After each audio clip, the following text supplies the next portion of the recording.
tarde, quarto ano, tudo bem? Então, nós falamos sobre a biosfera, que é a camada, né, de vida da Terra. E nós falamos também sobre o ecossistema, que é a junção dos fatores abióticos, né, os fatores que não têm vida, que não são seres vivos, junto com os seres vivos que formam o ecossistema. E dentro desses ecossistemas acontecem várias relações ecológicas. E a gente vai ver que existem relações ecológicas harmônicas, onde não há prejuízo nenhum para nenhum dos seres, e as desarmônicas, onde um dos seres é prejudicado.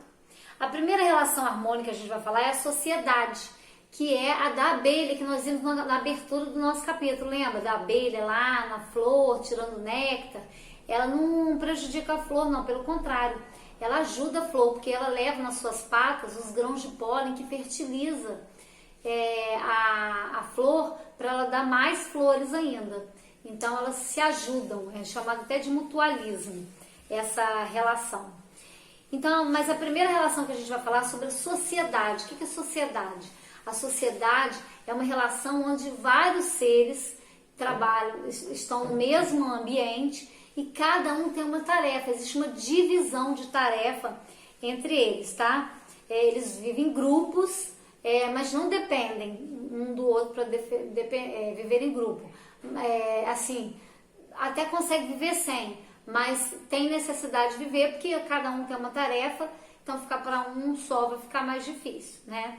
Então, por isso que a gente chama de sociedade, porque eles vivem dentro de um ambiente ali onde cada um tem uma tarefa.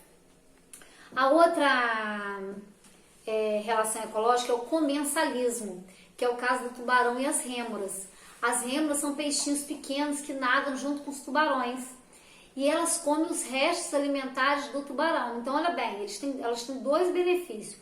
O primeiro é que se alimentam dos restos do tubarão. E o segundo, que quem vai chegar perto do tubarão? Ninguém, né? Então, aí eles não têm, eles ficam protegidos dos predadores e se alimentam. Ah, e por que o tubarão não come com eles? Porque eles têm uma relação juntas e aí eles não se alimentam dessas rêmoras, tá? E não há prejuízo nenhum para o tubarão. A outra tipo de relação harmônica é a protocooperação.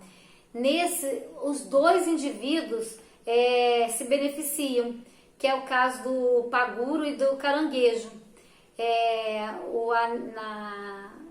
e a anêmona do mar. A anêmona do mar oferece proteção para o paguro, porque ela solta substâncias que deixam da coceira, né? Chamada substância urticante, contra os predadores, então ninguém chega perto deles. E o paguro serve de meio de transporte das sobras dos alimentos. Então, o que sobra de alimento do paguro, a anêmona do mar se alimenta. E ela é protegida, e os paguros são protegidos pela anêmona do mar. Quer dizer, então a protocooperação, um ajuda para o outro, tipo a abelha e a flor, tá? A outra tipo de relação é a que eu acabei de falar com vocês, que é do mutualismo. Mas nessa relação existe uma obrigação, na protocooperação, eles vivem separados também. Agora, no mutualismo, existe uma dependência. Se um não ajudar o outro, eles não sobrevivem. Que é o caso dos fungos e das algas. As algas realizam fotossíntese e produzem nutrientes pelos fungos. E os fungos absorvem umidade, sais minerais que são utilizados pelas algas para se manterem vivos. Então isso é uma relação de mutualismo. E se não existir, os dois morrem. Então há uma necessidade de ter essa relação. Diferente da protocooperação, que eles ajudam, mas se não acontecer, eles conseguem sobreviver. Outro tipo de relação harmônica é o inquilinismo. Nessa, um indivíduo serve de abrigo, de morada para outro, mas não traz prejuízo nenhum, tá? É o caso das orquídeas e bromélias, que elas costumam crescer em troncos de árvores, mas elas não trazem prejuízo nenhum, só se beneficiam ali, né, como se a árvore fosse uma morada para elas, tá? Vocês vão dar uma lidinha aí no texto da página 13 e responder a perguntinha que está falando aí sobre as abelhas. Bem, Outro tipo, ou os outros tipos de relações que eu falei com vocês são as desarmônicas. Aí sim, um dos seres é prejudicado, que é o caso do predatismo.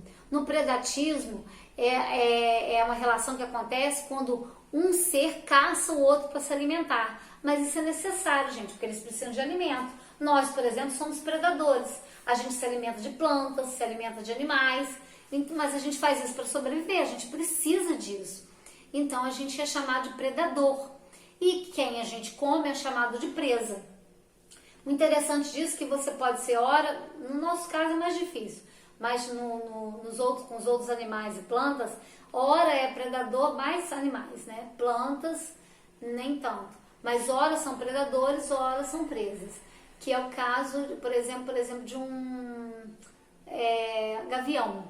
Um gavião, por exemplo, ele é predador de uma cobra, mas ele vai ser presa de algum outro animal, uma onça, talvez, entendeu? Então, assim, isso acontece. Um antílope, que é tipo um cervo, ele é predador das gramíneas e ele é presa do leão, né? Então é assim, uma hora você pode ser presa, outra hora você é predador. Mas o que é predatismo? É quando você se alimenta, né, de outro ser. Outro tipo de relação desarmônica é a competição. E aí a competição pode ser competição pelo território, por aquele lugar lá, né? Pode ser pela fêmea, porque todo mundo quer uma fêmea que dê filhos saudáveis. Pode ser por comida, também por alimentação, eles brigam, né? Para poder se alimentarem. E pode ser também por luz, por calor, né? É uma competição, né? Como se fosse assim um jogo mesmo. E aí vence quem conseguir o alimento, o abrigo e para poder sobreviver.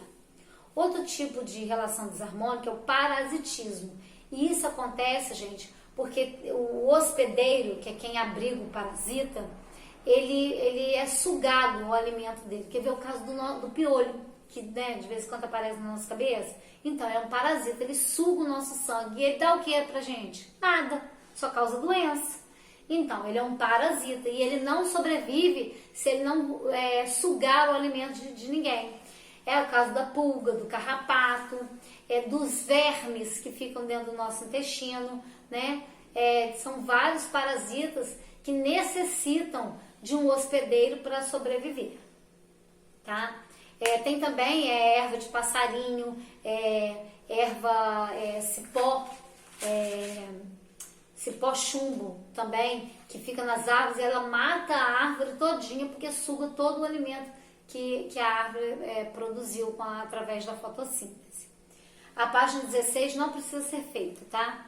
Aí vocês vão fazer a página 17, 18 e 19 sobre esse assunto. E na página 20, vocês vão dar uma lida, que é um resumo da matéria, tá bom? Beijinho, até a próxima aula. Tchau, tchau.